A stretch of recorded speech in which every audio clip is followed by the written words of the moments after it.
Welcome back to The Explainer. Today, we're diving into something that's literally reshaping two of our biggest foundational pillars, our physical health and our food supply. When we think of severe weather, our minds usually jump right to those spectacular, highly visible disasters. But today, we're going to look at a silent, creeping crisis that is already fundamentally altering our economy, our hospitals, and our farms. So, pop quiz, what is the deadliest weather event in America? You might be picturing hurricanes ripping roofs off houses or massive sudden floods. But actually, extreme heat takes the top spot. It quietly kills more Americans each year than hurricanes, floods, and tornadoes combined. Because it doesn't wash away roads in an instant, it often goes completely unnoticed until it's too late. But the data shows that extreme heat is our deadliest weather threat, and it carries an enormous hidden financial cost. Here is our roadmap for today.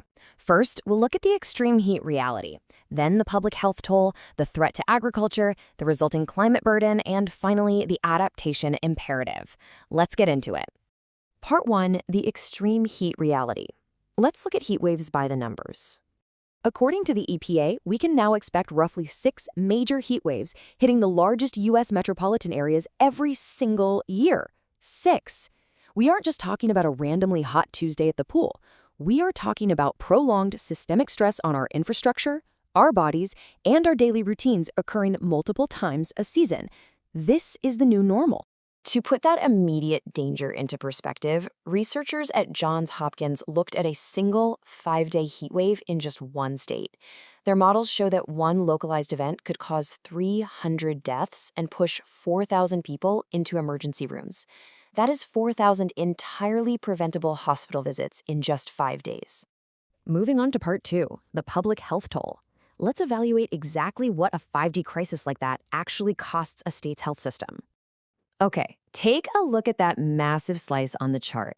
Out of a staggering $870 million total cost, $810 million isn't even medical. It's the invisible tax of lost wages and disrupted livelihoods. I mean, sure, $48 million in medical costs is a huge strain on hospitals, but the true financial bleed? It's happening quietly out in the community, just draining the economy. And this invisible tax absolutely hammers everyday people. We're talking parents forced to miss work, hourly employees losing vital income they desperately need, and local businesses grinding to a complete halt. Oh, and get this. If a state decides, hey, let's go ahead and hold 2 big outdoor spectator events anyway during this heat emergency, that economic toll spikes to around $920 million. Just unbelievable. Part 3, the threat to agriculture. We've seen the hyperlocal urban health crisis, so now let's zoom out to the rural fields to look at a slow burn disaster threatening our staple crops. To really grasp the agricultural hit, we first have to define growing degree days.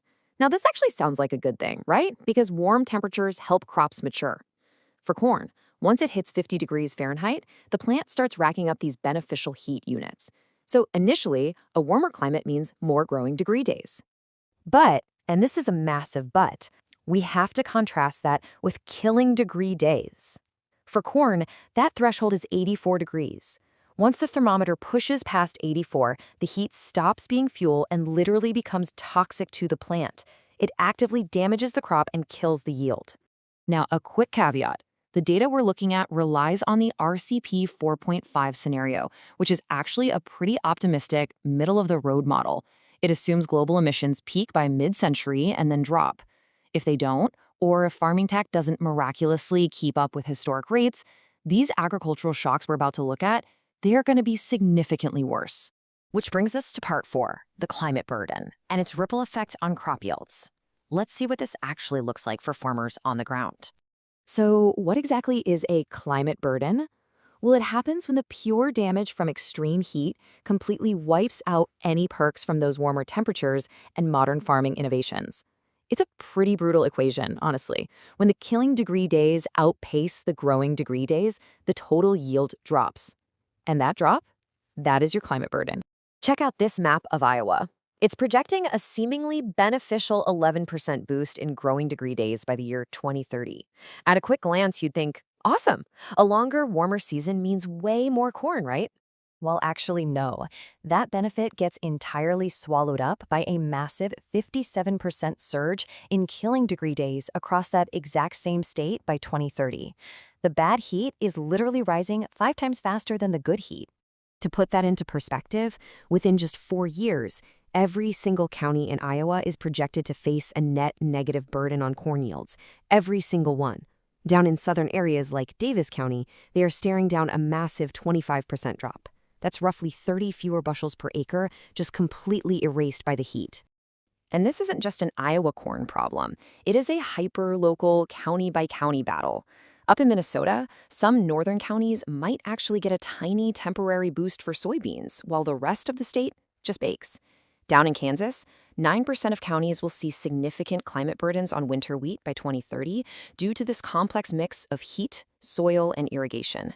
It's like a giant, very stressful puzzle. Finally, Part 5, the adaptation imperative. Let's look at how funding our future is really our best, unified way out of this across both health and agriculture. Because doing nothing is definitely not free. If we ignore this, we'll all pay that invisible tax. Federal crop insurance program costs could jump by over 33%. And if you take those 6 major heat waves we talked about earlier, nationwide health costs could easily blow past $5 billion every single year. So, yeah, inaction is expensive. So how do we fix this in our fields?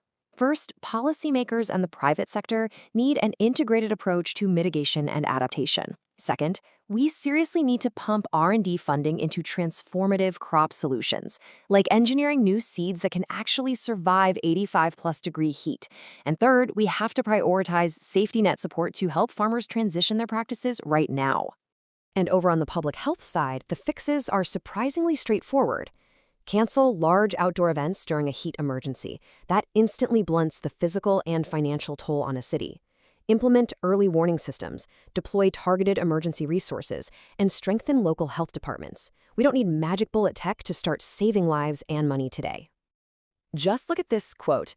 Proactive investment isn't just about protecting our health and food, it is a massive return on investment. If a state can reduce adverse health outcomes by just 10 to 30% through proactive planning, they could save an estimated $210 million during a single heat wave. Adaptation literally pays for itself. So I'll leave you with this final thought regarding your own community's preparedness. With millions of dollars and our fundamental food supply on the line, is your county ready for the heat of 2030? The data shows us exactly what's coming for our hospitals and our harvests. The only question now is how quickly we choose to adapt. Thanks for joining me for this explainer, and stay curious.